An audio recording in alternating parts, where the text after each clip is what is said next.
So you're dealing with young adults, student athletes who are still maturing. They're still figuring out their view of the world, their place in the world, and what their future is going to look like. So for something like this to happen, how big of an effect can it have specifically on a student athlete? I think for all of us, something like this is the whole world upside down, at least temporarily.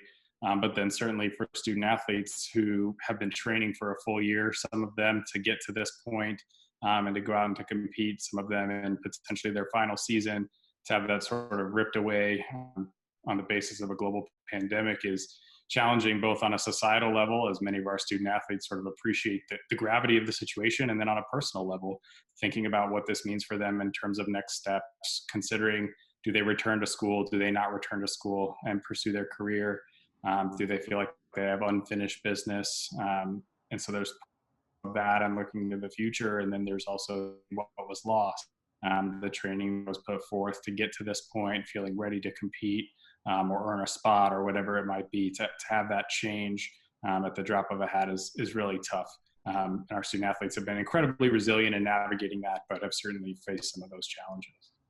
So what are you doing to directly work with student athletes? Is it Zoom calls? Is it sending them materials for them to read? I mean, how are you now working with student athletes? And have you seen it sort of become, just like coaches are sending them exercises and things that they can do to practice from home, has it sort of become a part of a lot of these student athletes' schedules now, is to communicate with you too?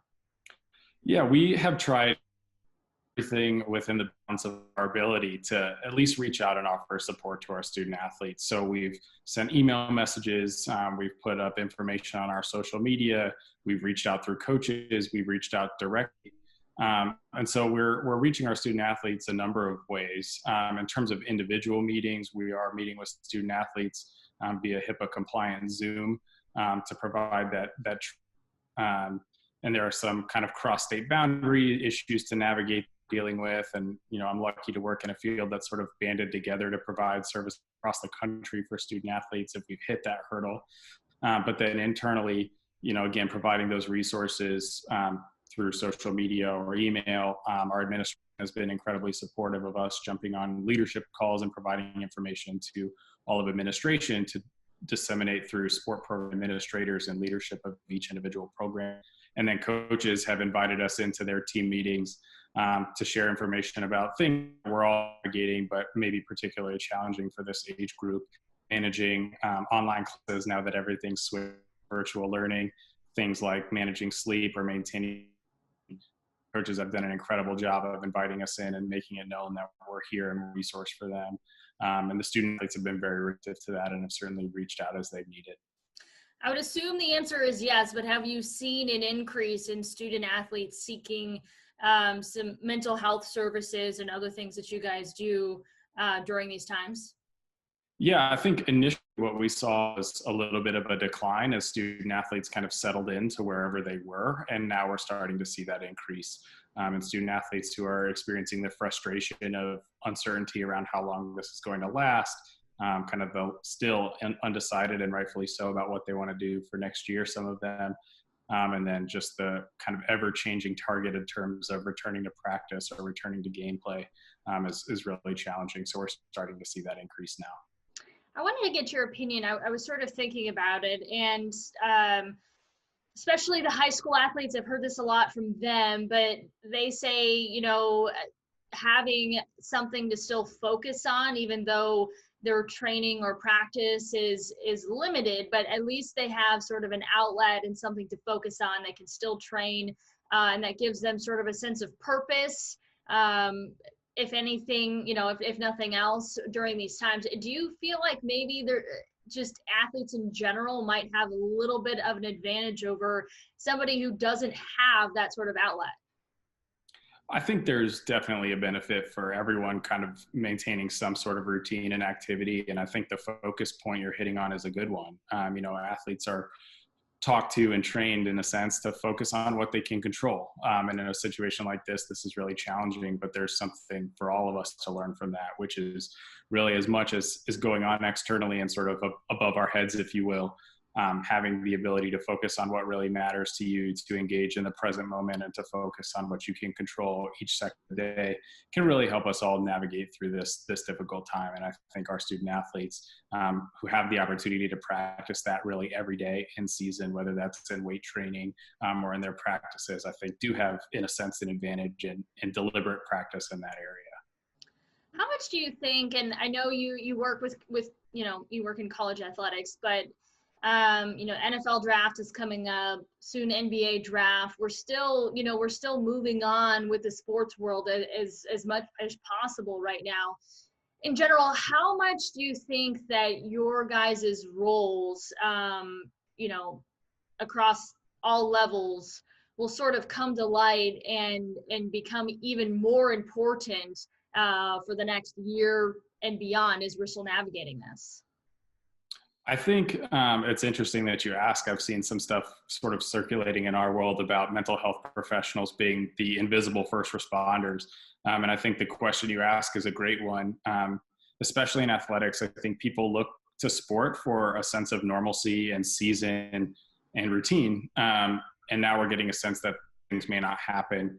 And I think in that you'll start to see athletes come forward and talk about what their experience has been navigating this crisis, and our role in terms of screening for things like trauma or grief and loss, I think is going to be really important. And I think we will start to at least see some more discussion around, and I've certainly noticed the increased discussion around mental health generally as we're navigating work from home and people balancing work and life and family. I think in sport, the conversation is very similar as we start to navigate what it means to think about kind of returning to play or returning to normal, what that transition will be, as there's a good likelihood that someone within any organization will have been directly impacted by this in some way, whether that was loss of a loved one or a family member getting sick or whatever it might be. And so we'll really be on the front line of helping respond to that and help with the transition back to what this normal looks like. Part of our role is to help people best navigate transition and adjust to change. And I think it's probably not going to quite return to normal just like it was, a month and a half ago. And so I think we'll really be at the forefront of figuring out what does that mean in terms of supporting student athletes as they return, or if it's at the professional level. I certainly think my colleagues will be doing that, navigating what it means to help those athletes return to play and return to practice, I think will be really critical. You mentioned a couple things, sticking to a routine being one of them, but what is some general advice that you've been giving some of these student athletes? Every, individual, has their own situation, but in general, what are some advice that you're giving? Yeah, we've been sharing with our student athletes just the importance of doing their best and maintaining a routine, both in terms of coursework, physical activity, and sleep. Sleep is the big one for an age group that's already sort of vulnerable to changes in their sleep dynamic. Working with our student athletes, maintaining a healthy sleep routine and healthy sleep habits, knowing that their sleep situation has changed. We've talked about maintaining their course load so that they're basically taking their virtual classes when they would have been in class in person to help maintain that routine. We're talking about getting up and having a healthy breakfast in conjunction with our nutrition staff. We're talking about training with our sports performance staff, and then same thing with like injury recovery process with athletic training. We're also sharing some different resources that are available, things like meditation apps that student athletes can engage with for free as an opportunity to help, learn some stress management techniques and try a new skill. And then worked closely with our student athletes on figuring out ways they can effectively set goals during this time, especially since we don't know how long this is going to go. Being able to break things down into a 1 week or 2 week and setting something aside that the student athletes can really focus on that's meaningful for them has been sort of the big picture thing we've been doing every couple of weeks. Just student athlete, we have the opportunity to talk to us about a goal that you have and help us frame the rest of these interventions, things like sleep and all that, in the context of achieving that goal, so that we can really help them stay focused on moving themselves for whatever it is they prepare to do next.